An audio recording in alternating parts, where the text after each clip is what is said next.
दोस्तों, मैं आरिफ हुसैन आपका मेडिकल नॉलेज में स्वागत करता हूं। कैसे हो दोस्तों? आई होप आप बहुत अच्छे होंगे। आज हम बात करने वाले हैं एलर्जी रिएक्शन के बारे में। यानी कि जब कोई दवा रिएक्शन कर जाती है तो उसमें पेशेंट को क्या लक्षण दिखाई देते हैं और उस रिएक्शन को रोकने के लिए किन किन इंजेक्शन का उपयोग किया जाता है। पूरी जानकारी जानने के लिए आप हमारे वीडियो को अंत तक देखें। सबसे पहले हम बात करते हैं, जब कोई दवा रिएक्शन कर जाती है तो पेशेंट के क्या क्या लक्षण दिखाई देते हैं।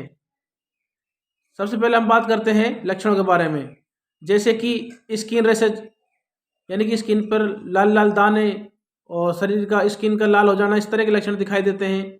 इसके अलावा स्वेलिंग हो सकती है और इचिंग और हीवेज, जिसको आप गोल गोल जो चकते होते हैं उसको बोलते हैं।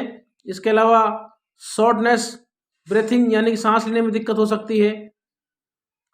यदि रिएक्शन बहुत ज़्यादा गंभीर हो जाते हैं तो उस स्थिति में आपको क्या क्या लक्षण दिखाई देते हैं सिम्टम के तौर पे, जैसे कि ब्रेथिंग ट्रेबल, यानी कि सांस लेने में बहुत ज़्यादा दिक्कत होना।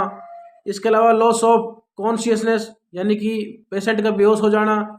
सीजर्स आ सकते हैं, यानी कि दौरे बन सकते हैं। ड्रॉप इन ब्लड प्रेशर, यानी कि ब्लड प्रेशर का कम या ज़्यादा होना।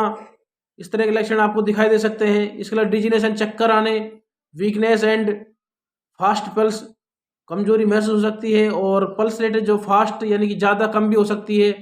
नोजिया, वोमिटिंग, यानी कि उल्टी या मतली का दिक्कत हो सकती है। इस तरह के लक्षण आपको दिखाई दे सकते हैं जब आपको कोई दवा का रिएक्शन हो जाता है। अब हम बात करते हैं, जब कोई दवा रिएक्शन कर जाती है तो उसमें कौन कौन से इंजेक्शन दिए जाते हैं जिससे वो रिएक्शन जो हुआ है वो ख़त्म हो जाए। तो सबसे पहले जो इंजेक्शन यूज करते हैं वो होता है एविल डेक्सोना। एविल में जो कंपोजिशन होता है वो फेनरमाइन होता है और डेक्सोना में जो कंपोजिशन होता है वो डेक्सामेथासोन होता है। इन दोनों इंजेक्शन को हम मिक्स करके पेशेंट के लगा सकते हैं। इससे जो रिएक्शन हुआ है दवा का वो रुक जाता है। और दोस्तों, इसको आप IM IV दोनों रूट से दे सकते हो, लेकिन पेशेंट को इस इंजेक्शन को रिएक्शन के टाइम पे IV देना चाहिए, क्योंकि IV देने से पेशेंट को जल्दी रिलीफ मिल जाता है। और दोस्तों, ये कि बहुत पावरफुल इंजेक्शन है रिएक्शन के मामले में। यदि रिएक्शन एविल्डेक्सोना देने के बाद भी नहीं रुकता है तो आपको जो नेक्स्ट इंजेक्शन होता है वो होता है सिट्राजिन इंजेक्शन। यानी कि आपने एविल्डेक्सोना इंजेक्शन लगा दिया है पेशेंट के और उसका रिएक्शन नहीं रुका है या उसको आराम नहीं मिला है तो आपको सिट्राजिन इंजेक्शन का उपयोग करना चाहिए। सिट्राजिन इंजेक्शन को भी आप IV रूट से ही देना चाहिए। यदि सिट्राजिन इंजेक्शन से भी रिएक्शन नहीं रुकता है तो आपको प्रोमेथाजिन जो इंजेक्शन आता है उसका उपयोग करना चाहिए। और ये इंजेक्शन एक बहुत ही पावरफुल इंजेक्शन होता है रिएक्शन के मामले में, और इसको आप IV देना चाहिए, क्योंकि IV देने से पेशेंट को बहुत जल्दी रिलीफ मिल जाता है। और यदि दोस्तों आपने एविल्डेक्सोना भी पेशेंट के लगा दिया है, इसके बाद आपने सिट्राजिन इंजेक्शन का भी उपयोग किया है और आपने प्रोमेथाजिन इंजेक्शन भी पेशेंट के लगा दिया है, लेकिन जो दवा का रिएक्शन हुआ है उसके जो लक्षण है अभी कम नहीं हो रहे हैं या फिर उसको रिलीफ नहीं मिल पा रहा है रिएक्शन में, तो आपको जो नेक्स्ट इंजेक्शन होता है वो होता है एपेनाफ्रिन इंजेक्शन। लेकिन दोस्तों, ये इंजेक्शन एक डॉक्टर की निगरानी में लगाना चाहिए और ये इंजेक्शन एक लाइफ सेविंग इंजेक्शन है। यानी कि इससे जो लास्ट इंजेक्शन होता है वो यही होता है और इसका उपयोग करके आप रिएक्शन को रोक सकते हैं और इससे आपका जो रिएक्शन हुआ है वो रुक जाता है। लेकिन डॉक्टर की निगरानी में ही एक इस इंजेक्शन को लगाना चाहिए।